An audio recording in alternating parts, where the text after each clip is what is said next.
Assalamualaikum warahmatullahi wabarakatuh. Waalaikumsalam warahmatullahi wabarakatuh. Alhamdulillahirabbil alamin.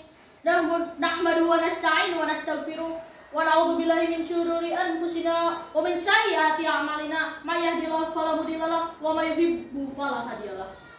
Asyhadu an la ilaha illallah wahdahu la syarika lahu wa asyhadu anna Muhammadan abduhu wa rasuluhu la nabiyya ba'dah. Puji dan syukur marilah kita panjatkan kehadirat Allah Subhanahu wa taala, karena nikmat dan karunia-Nya kita bisa berkumpul dalam keadaan sehat walafiat.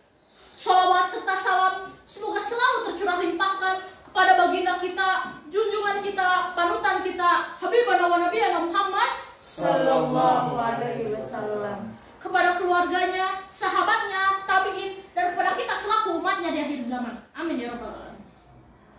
Yang saya hormati Ibu dan Bapak Guru Dewan Juri, Sampurasun, Rampes, Kumaha Darama, Damang. Semoga Allah sentiasa mere keberkahan ke orang sadaya. Amin ya Allah ya rabbal alamin. Amin. Pada hari ini saya akan menyampaikan sebuah materi yang sumbernya berasal dari firman Allah Subhanahu wa taala dan tidak kaleng-kaleng dan tidak palsu. Betul apa betul? Betul. Yaitu meneladani akhlak Rasulullah Shallallahu alaihi wasallam. Siapa sih yang tidak mengenal Rasulullah Shallallahu alaihi wasallam? Manusia yang diutus menjadi nabi dan rasul di usia 40 tahun di Gua Hiro ini diberatkan atau dilimpahkan sebuah tugas, yaitu menyebarkan agama perdamaian, yaitu agama Islam.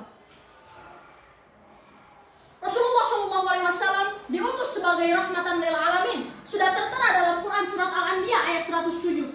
A'udzu billahi minasyaitonir rajim. Bismillahirrahmanirrahim. Wa ma arsalnaka illa rahmatan lil alamin. Yang artinya, tidaklah kami mengutus kamu wahai Muhammad melainkan menjadi rahmat bagi seluruh alam.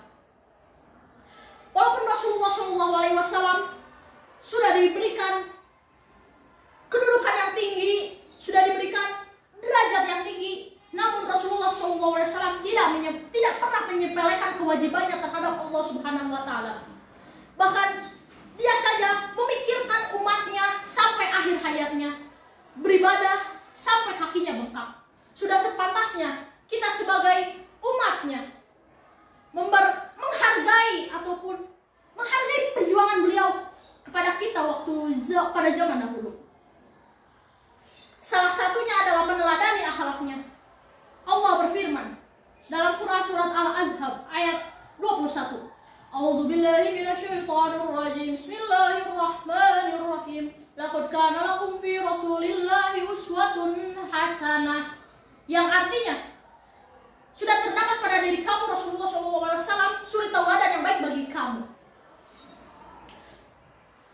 Rasulullah SAW memiliki 4 sifat wajib seorang Rasul, yaitu adalah yang pertama adalah sidik atau membenarkan, yang kedua fatona yang berarti cerdas, yang ketiga amanah dapat dipercaya, dan yang terakhir adalah tabligh dapat menyampaikan.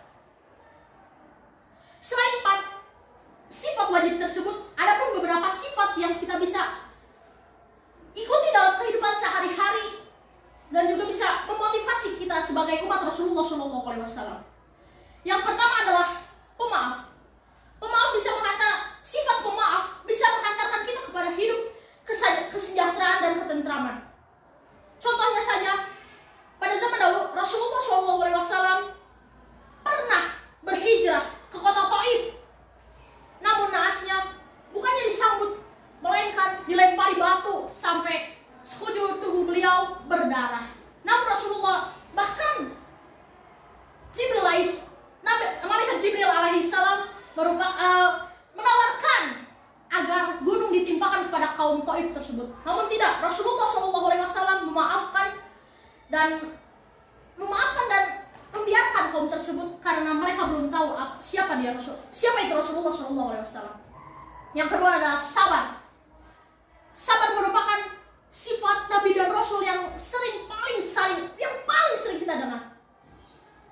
Pada zaman dahulu saja Rasulullah SAW waktu pertama kali menyebarkan agama Islam secara terang-terangan di kota Mekah, beliau peperangan, pembunuhan, bahkan kaumnya saja disiksa.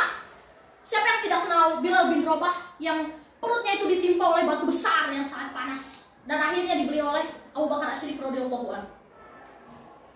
Namun Rasulullah menjalani peristiwa itu dengan sabar dan yakin bahwa Allah Subhanahu wa taala pasti akan membantu dan juga memenangkan agama Islam tersebut. Lalu yang ketiga adalah dapat dipercaya. Rasulullah SAW mendapat julukan sifat Al-Amin yang artinya dapat dipercaya. Betul apa betul? Betul. Hadirin rahimakumullah, Rasulullah SAW dulu sangat dipercaya.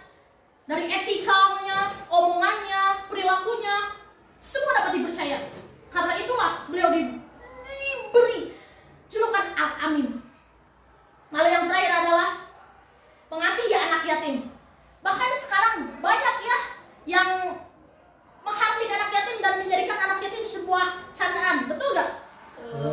Banyak saja yang anak yatim gini, anak yatim gak usah sukses, tapi itu Rasulullah SAW sangat melaknat orang yang menghardik anak yatim. Bahkan Rasulullah SAW kedudukannya dengan anak yatim adalah jari tengah dan jari telunjuk, sangat dekat sekali.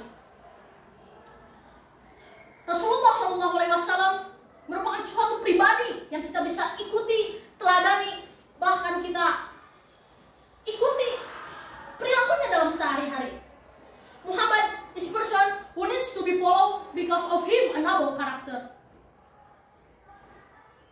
Saya mau pantun dulu, boleh nggak? Boleh. Kenapa boleh? Boleh. Ke pasar membeli buah kelapa. Cakep. Pulangnya bertemu Bu Siti. Cakep. Kesalahan datang dari saya pribadi, kesempurnaan hanya milik Allah Subhanahu wa taala. Akhir kata dari saya, Nabi Muhammad selalu di hati. Mohon maaf apabila ada kata-kata yang kurang berkenan dalam hati. Saya Muhammad Hisyam Hibatullah pamit undur diri. Sekian dulu penyampaian materi dari saya. Mohon maaf apabila ada kesalahan. Wabillahi taufiq wal hidayah.